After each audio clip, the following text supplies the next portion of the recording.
Your Augustine Yes. is celebrating his birthday today. Yes. Augustine, it's good to know that you were born.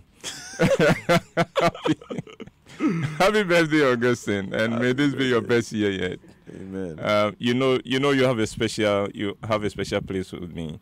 By the way, next year on your birthday, if it falls on a food for thought day, you would have to do some guitar something on the program.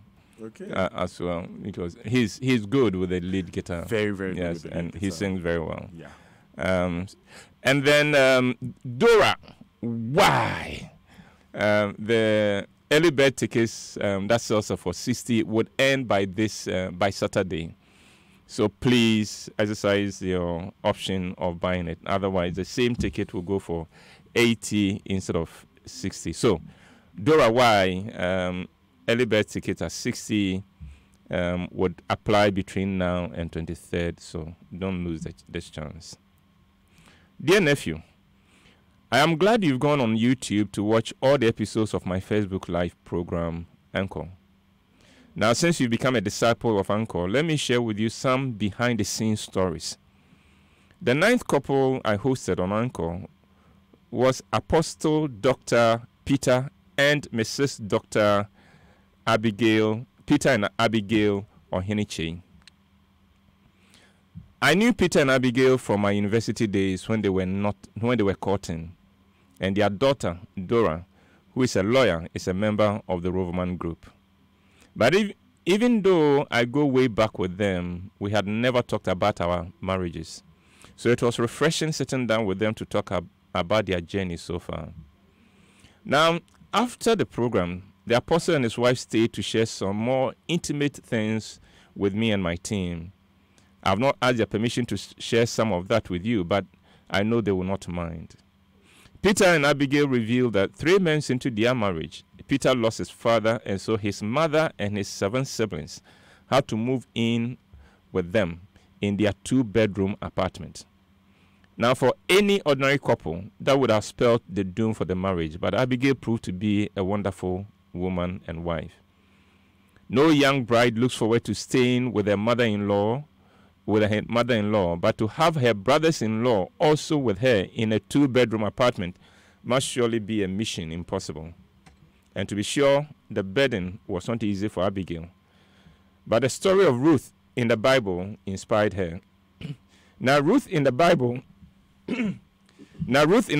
was a lady who made a huge success of staying with her embittered mother-in-law, Naomi. Abigail told herself, if Ruth could do it, so can I. And from that moment, she had a different attitude to her mother-in-law's presence with them. She resolved to live with the woman as if she was a real mother. And she did that so well that just before the woman died, it was Abigail she blessed and not her own son. Now, in our interaction with the apostle and his wife, there was something else they said that has stuck with me and my team. Abigail said after the brothers of Peter and their mother had left to their own place, they still maintained very close links with Peter. She said one day she had laid a table for her husband, who was yet to arrive home. Then 2 of Peter's brothers came in and asked for him. Abigail told them that their brother was yet to come home. And the 2 boys went to the dining table and, without asking, ate the food reserved for their big brother. Abigail was taken aback that the boys would do that, but she held her peace. The boys were long gone when their big brother came home. Abigail told him what had happened. She said, your brothers came here, and would you believe it? They went to the table and, without asking me, ate the food I had prepared for you. Abigail was expecting her husband to be upset that his brothers had had the impudence to eat food reserved for him. But instead, Peter had a question for her, a question that sent her reeling and seeking for understanding. She asked, was the food enough for them? Were they full? Abigail said when her husband said that, she realized that he did not mind his brothers eating his food, and she could not afford to mind either.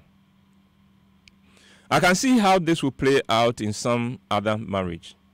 I can imagine the hysteria of a wife feeling disrespected by her husband's brothers who had pounced on her husband's food without asking permission. I can see a wife confronting them and possibly snatching the food from them and sending them out of the house. I can see how much she would be fuming as she gave the report to her husband on his arrival home, and if he did not show indignation to the level that she found satisfactory, how much that would result in a big fight between them. Under those circumstances, a wife would accuse her husband of encouraging his people to disrespect her. And of course, every husband will feel insulted by that accusation, and on the issues would go from that one act by the brothers of a husband. Now, from the standpoint of anyone foreign to our culture, Peter's response to her wife's complaint that his brothers had come to eat food reserved for him was wrong. To the foreigner, Peter should have been infuriated by the fact that his brothers had eaten his food without asking the permission of his wife. He should have seen that as an act of disrespect, but instead he saw it as fulfilling his responsibility to his siblings. He was only concerned that the food meant for him might not be enough for his two brothers. As I said, from the standpoint of a foreigner, his reaction was wrong. He should have called his brothers and reprimanded them for coming to his house to disrespect him and his wife. And from the standpoint of many modern young ladies, Abigail also did not handle the situation well. To many modern girls, Abigail should have confronted the boys and taken the food from them and sent them out of the house. To many modern young ladies, Peter should have backed his wife and reprimanded his brothers for their disrespect. So, to the modern young lady, Abigail, in holding her peace and not being mad with her husband and his brothers, was wrong. Well done. Abigail showed that the wisdom of God could be foolishness to the ordinary person. And God's wisdom to Abigail was accommodation. And in that spirit of accommodation, she did not force her husband to choose between she and his siblings. And in not forcing the issue, she saved her marriage. And her husband told her something. He said, if you go to my family and you say anything bad about my wife, they will beat you first before they even tell me what you've come to say. Abigail's restraint in the face of what constitutes ill manners of her brothers-in-law demonstrates the truth in the saying that it is not what happens to you, but how you handle or respond to what happens to you. My dear nephew, I know I am speaking in riddles to you, but reflect on this letter, and I'm sure that you will not miss the point I want to make to you and the lessons. And this has been your uncle in your corner, Uncle Ebo White. Thank you so much, Uncle Ebo White. That's a very controversial story, you know. Yes, the tale of Abigail and her husband. Yes. Your brothers came and ate your food. Almost made there. That's all. That was concern. Almost made there. You know, it's I can see that in some home. Oh my goodness, the fireworks. It reminds me of, you know, the biblical Abigail. You know, the Church of Pentecost Women's Movement has a slogan. When they say Abigail, they say Oba no yefe no wajimpa. Misomo yefe no wajimpa. Okay. So it's a beautiful woman with a great disposition. That's right. Or a wise and beautiful woman. I am also a wise and beautiful woman. Yeah. It's that's profound. That's very, profound. very, very, very profound.